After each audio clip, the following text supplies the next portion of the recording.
كيف تستعدون لمباراة الغد؟ كيف ترون هذا التحدي ضد الفريق المصري؟ هل تسأل عن الاستعداد؟ نعم، الاستعداد كما العادة. كل مرحلة ولها طابع الاستعداد خاصة بها. عملنا بشكل جيد. نحن مستعدون لمباراة الغد، وهكذا. هي مباراة ودية وأيضا مباراة للاستعداد لكأس أفريقيا. كأس أفريقيا الذي هو هدف لنا على المدى القصير. شفنا الأداء المنتخب الجزائري في المباراة الماضية والفوز الكبير جدا بنتيجة 5-1، ونعرف إن في لعيبة كتير جدا أو أكثر من 3 أو 4 لاعبين جدد على المنتخب الجزائري. عايزين نعرف مستوى، أنت شايف إزاي مستوى الانسجام في المنتخب الجزائري وأدائهم قدام المنتخب المصري؟ شايفه هيبقى عامل إزاي؟ كانسجام للعيبة. أكيد كل واحد يعرف، مدربين وكل الناس اللي تتبع كرة القدم لازم شوية وقت بس اللاعبين يلعبوا مع بعض. وأكيد خاصة في أفريقيا لكرة القدم شوية تغير إلى كرة القدم اللي يلعبوها في أوروبا.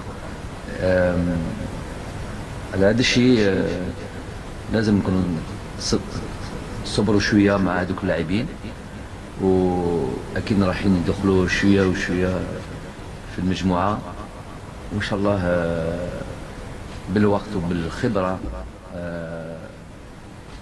في أفريقيا ومع هذاك فريقنا إن شاء الله يكونوا أحسن وأحسن.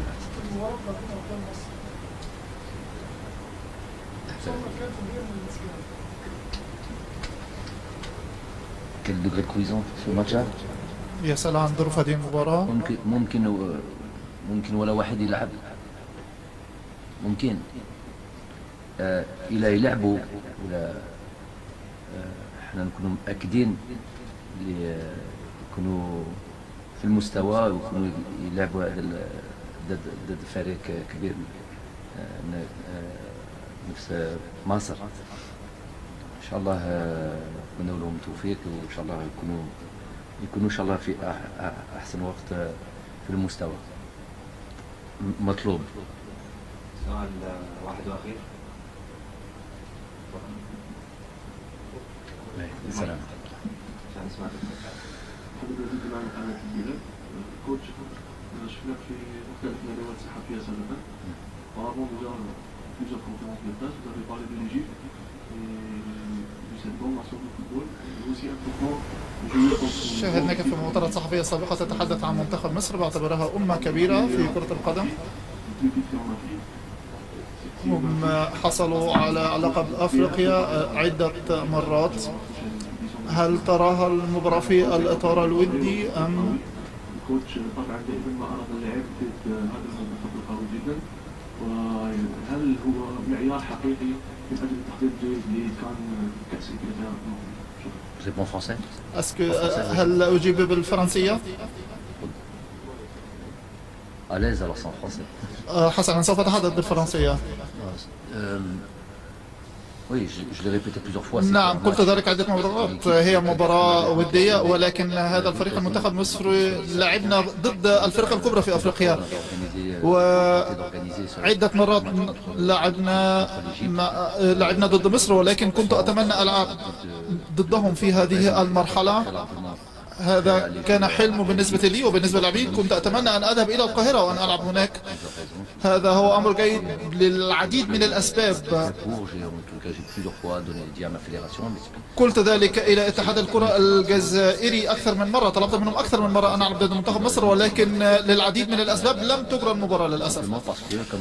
بشكل بسيط جدا ليجيب على سؤالك، هذا هو الفريق الأكثر تتويجا في أفريقيا على صعيد كأس الأمم، ودائما منتخب مصر منتخب قوي ومتماسك، حتى لو مر بفترات فترات ضعف أو فترات اختلال من التوازن الكروي كما يحدث مع كل الفرق، ولكنهم يبقون هم من ضمن الأفضل، هم دائما حاضرون في أفريقيا. لقد أخفقوا في الوصول إلى كأس العالم بضربات الجزاء على ما أتذكر، وحتى في نهائي كأس أفريقيا أمام السنغال خسروا بضربات الجزاء. هذا يعني أنهم دائما حاضرون، أنهم دائما أقوياء، وكما أي فريق في العالم هناك لحظات من الاهتزاز. خسروا من تونس في مباراة ودية، ولكنها في النهاية تبقى مباراة ودية. في النهاية هم دائما موجودون. مرة أخرى الفريق المصري وفريق به لاعبون بجودة عالية جدا، ومعتادون على هذا النوع من المباريات، ومعتادون على الضغط، ولهم جمهور عريض في الوطن العربي. هم لا يعدمون أبدا جمهورهم، وأنا متحمس لمواجهتهم غدا في مباراة كبيرة. مباراة كبيرة ستكون مواجهة قوية مع المنتخب المصري. أود أن أذكر شيئا أنه دائما كنت أسعى لمواجهة المنتخب المصري. نحن كمنتخب الجزائر خضنا عدة مباريات مع التوب 10 في أفريقيا، لكن المنتخب المصري كنا نرحب دائما بمواجهته لأنه منتخب عتيد، منتخب قوي، حتى إن مر بفترات فراغ لكن يبقى دائما المنتخب القوي، المنتخب الأكثر حصول على الألقاب. حتى في المباريات الأخيرة يعني في مباراة ودية مع تونس كان منقوصا يمكن قابل للهزيمة، لكن يبقى منتخب قوي. في تصفيات كأس العالم خرج في اللحظات الأخيرة يعني بركلات الترجيح. نفس الشيء في نهائي كأس أفريقيا للأمم، هو منتخب كبير. لذلك المواجهة ستكون قوية يوم غد أمام منتخب الجزائر. المنتخب المصري دائما نريد أن نلعب معه، لأن هذه المواجهات خلينا يعني نقف على حقيقة إمكانياتنا. طيب سؤال أخير لأي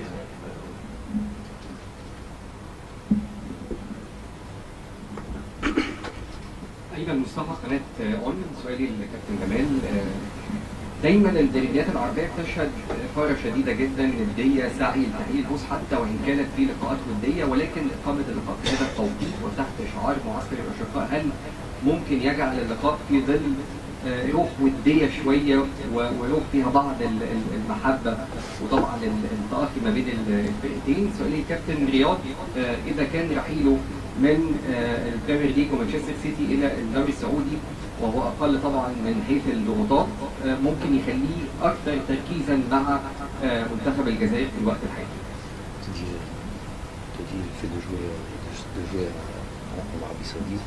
permet d'être plus concentré sur l'équipe nationale comparé à City.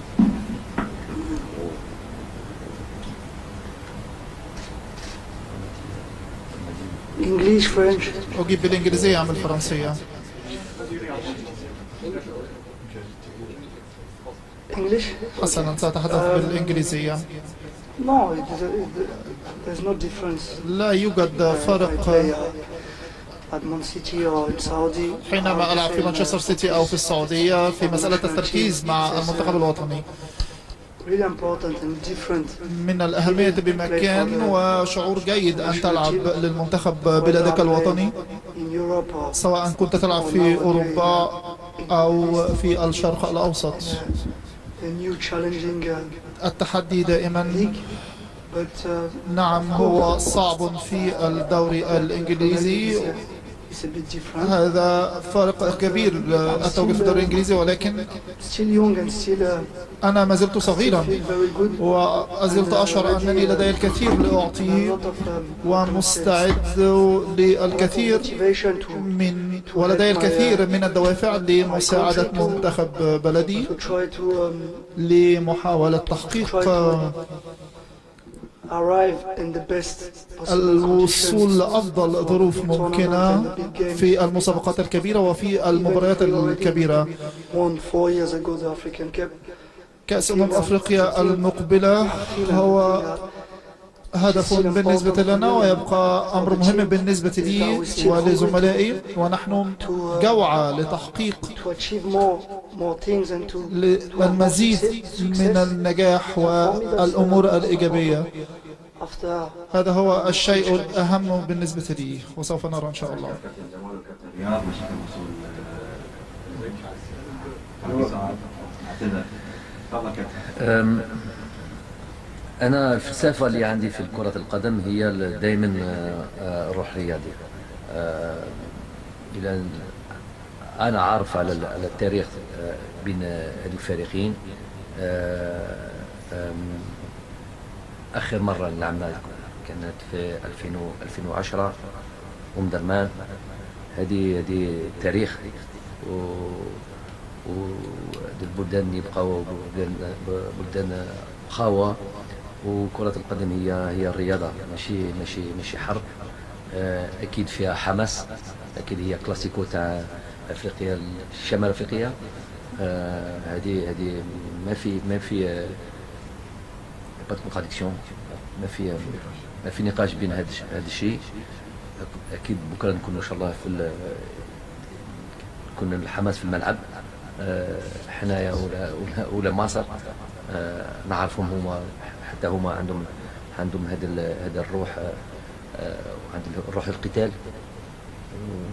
اكيد احنا ايضا ان شاء الله ما في ولا مشكله على هذا الروح الرياضيه. دائما انا نحب الروح الرياضيه، ولكن هما يحبوا يفوزوا وإحنا نحب نفوزوا، وإن شاء الله من بعد المباراة كل شيء أوكي.